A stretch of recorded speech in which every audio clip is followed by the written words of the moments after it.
Hello, I'm Mr. Schneider, and welcome to another virtual tour. We'll be talking a little bit today about universal expectations and about what to expect when you come back in person next week. So let's get started with the screen share. So this is basically broken up into two parts. You'll have the universal expectations, and then we'll go through some of the COVID-19 protocols that we've put in place here at the school. So first of all, these universal expectations are posted throughout the school in the hallways. I'm just going to highlight a few of those. Food or drink are not allowed in school since we're not having lunch this year other than takeout lunch. You don't need to bring a lunch. Water bottles are allowed, but they must be put away when not in use. One thing to keep in mind here is that the water fountains due to COVID will not be on. So please bring your own water, or the vending machine outside will be on for water only all day. Once you get to school, this is mainly for new people that are driving. You need to leave your vehicle immediately. There's no loitering in any of the vehicles. Students, you have to obey all traffic laws, all school rules during the school day. Watch your speed down this main street. You have a lot of elementary kids. Consequences for violating these rules might be assigned parking in the back. If you walk to Circle K, please pick up your trash. If you're parking at the lake, please pick up your trash. Students are allowed to use cell phones, have them on or have them in plain sight during passing periods and lunch. So before school, passing period, lunch, you can have your phone on and out. However, they must be silent and out of sight and put away during instructional time. Due to COVID-19, we're not going to use the cell phone caddies right now that we normally would use. So you can just put those away and keep them away. All right. So a few things on the dress code. This is on page 31 of the handbook if you ever want to go and check that out. You can't wear any kind of sleeveless shirt. That was a tongue twister. Spaghetti straps, tank tops, cutoff shirts, any shirt with no sleeves, halter tops, sleeveless shirt, anything that shows a bare shoulder. You cannot wear those. It's not appropriate for school. Any clothing that does not significantly cover the midriff is also prohibited. Okay. The length of shorts or skirts must be appropriate for a school environment. So this is how you do it. Both of your hands extended down from your shoulders, like such. You would make a fist like this. And if it falls below your knuckles there, that's okay to wear. If it doesn't, it's not okay, and you may be asked to change. If there's any doubt, the building principal will make the final decision, the assistant principal as well. No hats, sunglasses are allowed. If you want to find out more, on page 31 of the handbook is where that is.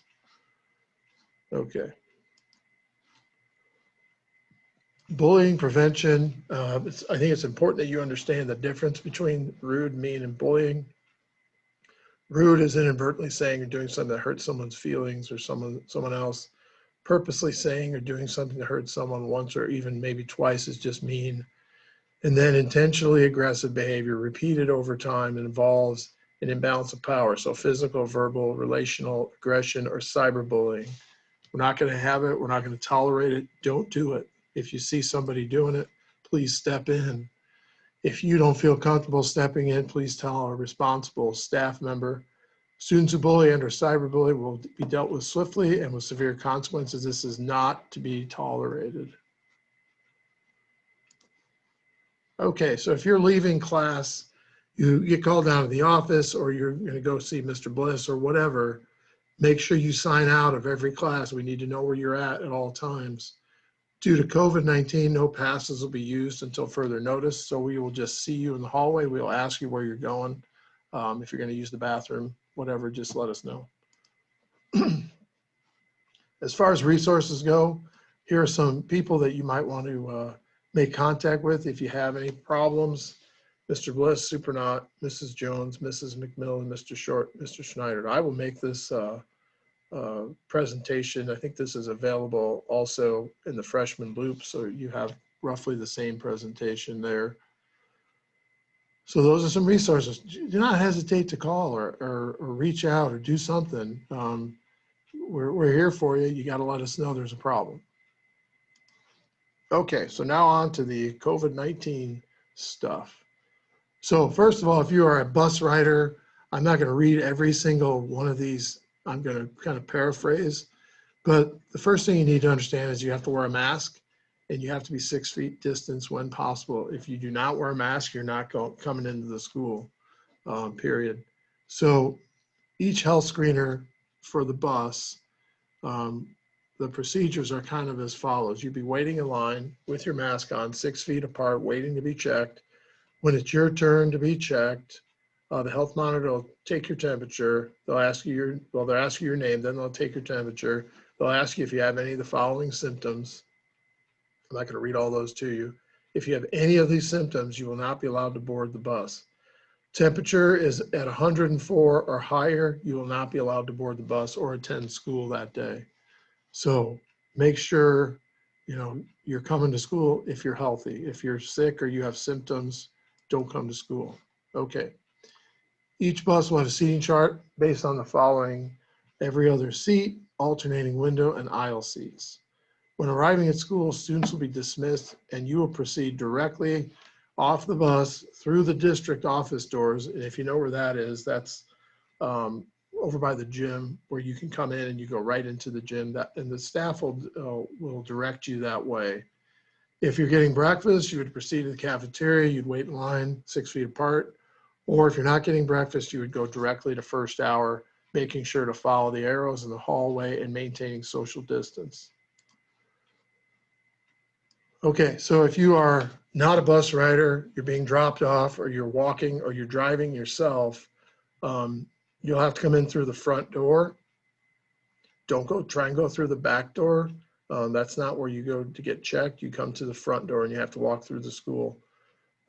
Even if your classes are in the back, you need to come to the front door. So the same procedures apply. You'll have your mask on, you'll be 6 feet apart. There'll be at least 4 health checkers in front of the school. Mr. Short, Mr. Supernaut, and Mr. G are making a video kind of showing this for you, so this will help. So you can watch that video after you're done with this. They're going to ask your name, they're going to take your temperature, they're going to ask you if you have any symptoms. If you have any of these symptoms, you'll not be allowed to attend school. They'll ask you other questions as well that are on the form. Okay, so what happens if you show up and you do have a symptom? Well, if you're a bus rider, you're just not going to be allowed on the bus. But if you come to school at the front door, you have symptoms or you have a temperature, you will be isolated. And there's where you would be isolated in for periods 1 through 3. My office first, then the band, storage, library, practice 1, practice 2, hallway. 4th hour would be my office. And then these rooms might not be accurate by the time this is shown, but you'd be taken to a vacant room and somebody would sit with you, either in the hallway and supervise you. Now, you can also get copies of this daily self checklist, and we'll have those available to the teachers. And if you want some, you can take as many as you need, up to 5. And that way your parents can check you before you come to school. You can fill the form out, you take your temperature. Then you can be fast tracked in either on the bus or in the front of the school. And all you'd have to do is take your temperature. And if your temperature was good and your parents have signed the form, you'd be let in. You wouldn't have to wait in line that way, unless there was a line for the fast pass. So the same thing applies here. If you're eating breakfast, you go right to the cafeteria, get your breakfast, and then go right to class. If you come in late, there will be somebody to check you in once you get here. Classroom procedures, you probably have an assigned seat by the teacher. All the desks are going to face the same direction. You'll have a 6-foot radius around you if possible. Students are marked at 6-foot radius if possible. At the end of each class period, this is important that you understand this. Your teacher is going to ask you to stand up, move away from your chair. They're going to spray your desk and chair. They're going to spray everybody's with disinfectant. You'll be either given a paper towel or a wipe, and then you will wipe that down, and we will wait 1 minute because that's how long it takes for that to take effect. and you'll still remain standing. Once the bell rings, you can leave, or if you're staying in that classroom, then you can sit back down in your chair. It's important we do this every hour. Okay, bathroom use, no more than 3 people in the bathroom at a time. We'll probably cut that down to maybe 2. There's no loitering in there. Anyone waiting to use the bathroom should wait on the designated blue social distancing dots in the hallway. If there is a bathroom monitor, which there may be, students will check in with the monitor before entering the bathroom to make sure there's not too many people in there. They would check the bathroom line, teachers will, before sending you out. There's 3 dots on either side of the boys and the girls restroom before dismissing. So teachers, if they see more than 2 people waiting, they're not going to send you until that line has gone down a little bit. Students may use the restroom during passing period if they are moving to a different location. If you're not moving, then you can't use the restroom during passing period. Traveling between classes. Traffic in the hallway is directed by arrows. You'll see that as soon as you come in. Students should proceed directly to class without stopping, keeping 6-foot distance if possible. If you're exiting to the west portables, okay, that's going out through the cafeteria, you're going to use the door, the north exit door, and then students returning from the west would use the opposite door when you come in. So we want to avoid people coming and going through the same door like that if we can. Now the north portal is a little bit different. You would use the sidewalk, and normally you'd turn right to go to the weight room while you turn left to go to the portables. When returning to the building, the main building, you should use the road to go across and not use the sidewalk. Like I said, bathroom, if you're switching classes, allowed at that time. And then mask and social distancing is the norm. Okay, so at the end of the day, we're going to dismiss you for lunch. Move this over. There we go. We're going to dismiss you for lunch in the following order and with the following protocols. So if you're getting a school lunch, you go wait in line at the cafeteria. If you are a Carthage bus rider, you'll be required to eat in the cafeteria, social distancing, and then when you're done eating, the buses would probably be here. You can go get on those buses. Everyone else, Dallas City, La Harpe, anyone that's walking, that's driving themselves, you're going to get your lunch and you're going to leave. You're not going to stay. Anyone not getting a lunch should exit the building according to the following. So from the north portables, you're just going to go right to the bus lane parking lot and not re-enter the building. Okay, so that's Mr. Honer's area, Mrs. McFadden out there. Students from the west portables should proceed into the cafeteria and then exit only through the district office. So when you come in, you're just going to go down that district office hallway and out those doors. Students from the east wing should exit the building through the east exit and not through the main doors or the district office. Students from the west wing should exit the building through the main entrance doors, and then band will exit out through the band door, and PE can exit through the district doors or the boys' locker room doors. Students should proceed immediately to the bus, not allowed to loiter in front of the school or anything like that. Now, one more thing. We are going to have a little bit of a staggered dismissal. I mean, it's only a minute, but so this is at the very bottom. I think it got cut off just a little bit. We'll wait for that to disappear. Okay. So the west wing, the gym, the band, they're going to be dismissed by the bell. The west portables, the north portables, your teachers will dismiss you a minute later. And then a minute after that, at 11:57, the east wing will be dismissed. That's to prevent a lot of crowding in the hallways. So what do you do when a staff or student member becomes sick?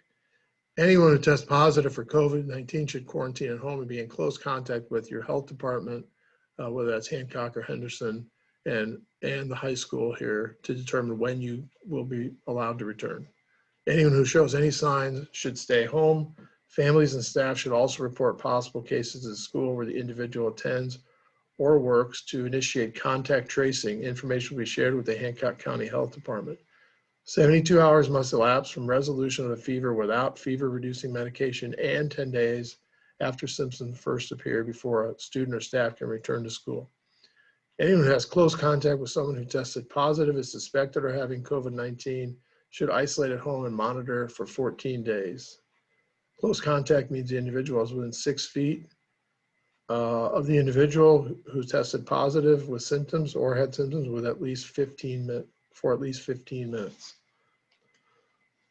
And we talked a little bit about this earlier, but once in school, a student shows any signs or symptoms, they should be removed from class and isolated in a designated isolation area. This would also have their temperature checked. The class will be vacated and the infected classroom be cleaned and sanitized and remain vacant for 24 hours before students can return to that room. So this is all based on your latest guidance from the Department of Public Health, Illinois State Board of Education, and the CDC. So I appreciate your time. I know this is not fun stuff to go through, but it's necessary. So thank you for your time. If you have questions, feel free to call the office, talk to anybody here at the office, including myself, and feel free, like I said, to reach out if you're having problems with anything. I talk with people every day. It's not a big deal. Just reach out. And thanks again. Hey, we'll see you next week. All right. So long. This is always the awkward time, but I don't know how to stop it. Okay, there we go. Bye.